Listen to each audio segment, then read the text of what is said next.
transcending anything that exists on this earth, and materialistically speaking, the spiritual search and spiritual achievement, and spiritual enlightenment, and spiritual power is regarded as one of the most highest thing, the greatest thing that mankind ever could achieve.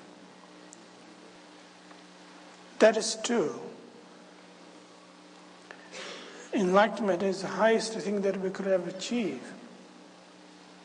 Beyond being president, beyond being millionaire,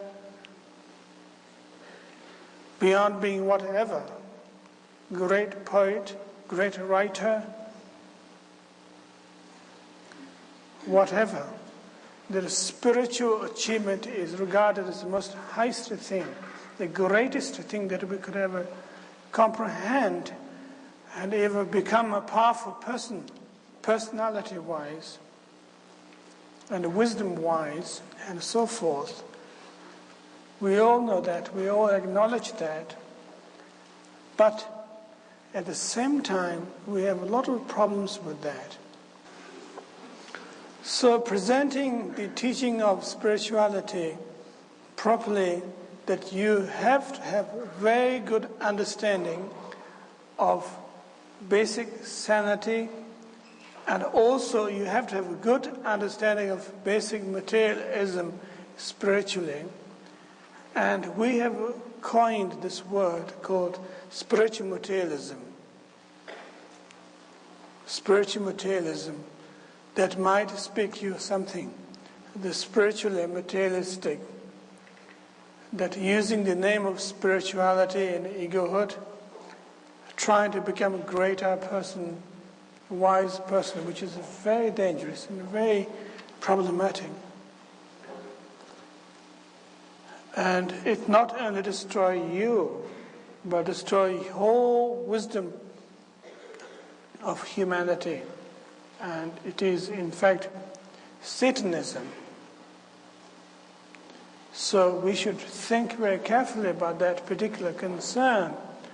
We should discuss that particular situation very clearly, very openly to each other, and try to understand what that means.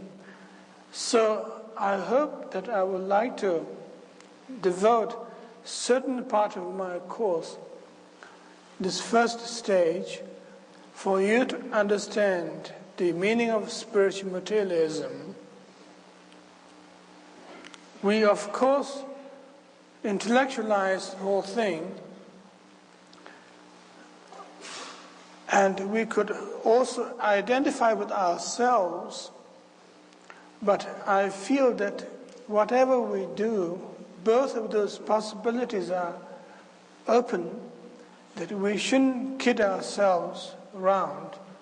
We're saying that only thing that we can do here is to get off in the path.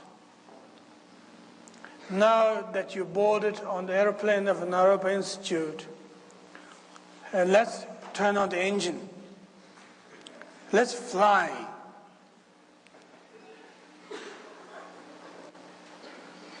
Let us make ourselves into a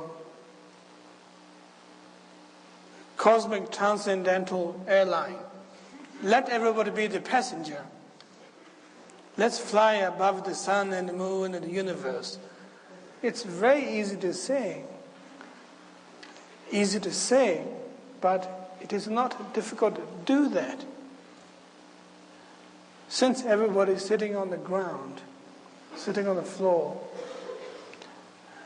and nobody can get an inch off the ground if you want, physically and spiritually,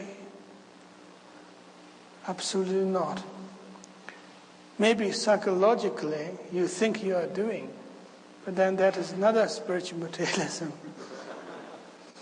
So I'm sorry to be such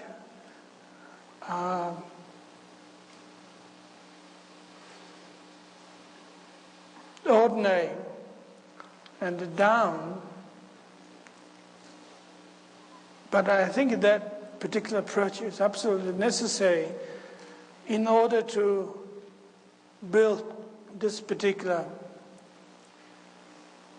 journey, which will take off the ground. Before we do that, we have to understand where we are.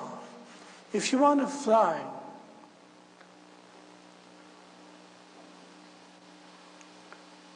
in an aeroplane,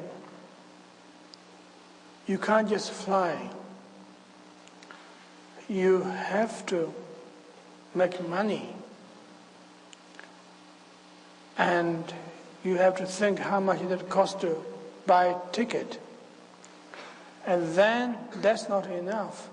But then you have to go to the airport, you have to book your ticket, and you have to find out your flight number and what particular airline you're flying. And then you have to walk, and also you have to find out what gate number you're flying. And then you have to board into the airplane. You have to stop your cigarettes out. You have to walk, check your baggage. And then also you have to find your seat number where you're sitting in. And then you have to fasten your seat belts and put up your tray table and your seat bag. You have to go through all those formalities. Otherwise, you don't have a safe journey, as they say.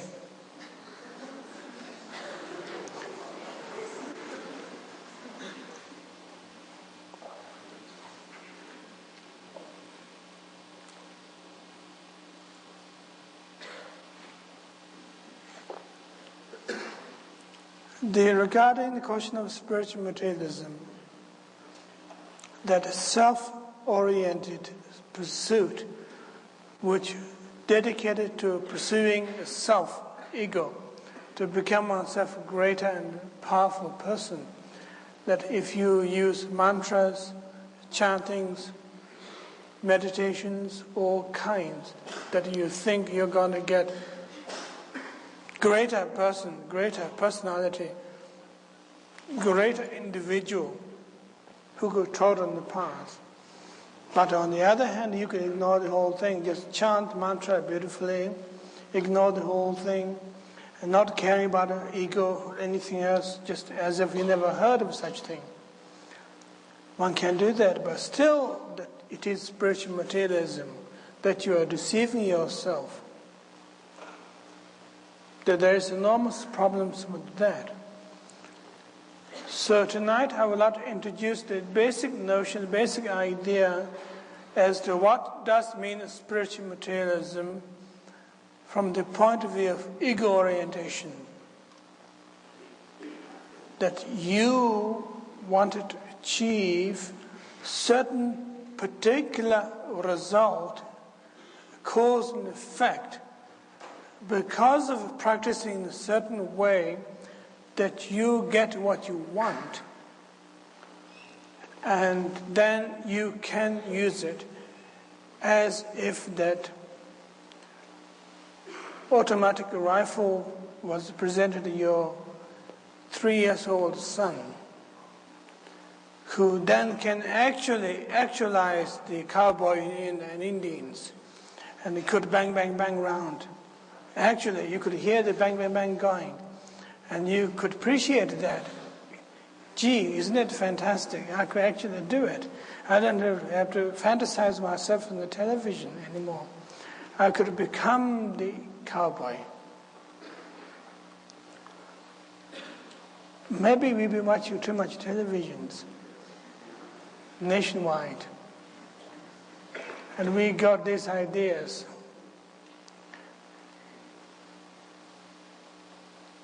Sense of not knowing where the responsibility lies, where the game lies, where the kick-out lies. That has become a tremendous problem.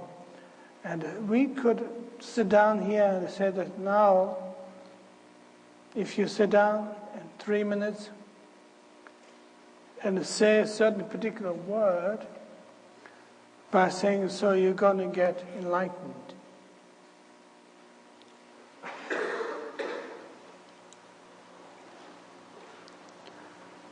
that is extremely cheap, unreasonable. That undermines human dignity, that human beings possess, supposed to possess some kind of intelligence as to develop some kind of critical attitude to what you're doing, and you're supposed to see through that. So that is the basic point where spiritual materialism could cut through by your own self-existing irony, critical attitude to cutting through that kind of deception. And that is where the function of enlightenment lies, that you can't be all that deceptive, you can't be all that challenged, and you can't be all that gullible and a coward. So that is where the possibilities lies. Otherwise, there's no point in talking about enlightenment. Absolutely not. And we should have more trust in a computer.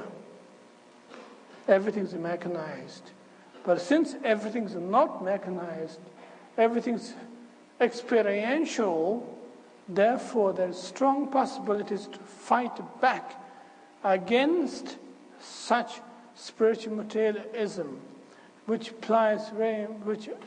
is an extremely important point that I would like to make, is that that's the key point, that there is the cynical attitude that exists within us, that one wonders, should I give in to my cynical attitude? Or maybe I should give in. Maybe I should go through the whole way. At this point, it is absolutely necessary to understand basic spirituality, to go along with cynical attitude, questioning everything, not necessarily intellectual, logical, metaphysical way, but experientially. Trying to go along with that particular approach is extremely important. So that is the first step, as well as the first step for you to be a student here to how to sharpen your intellect.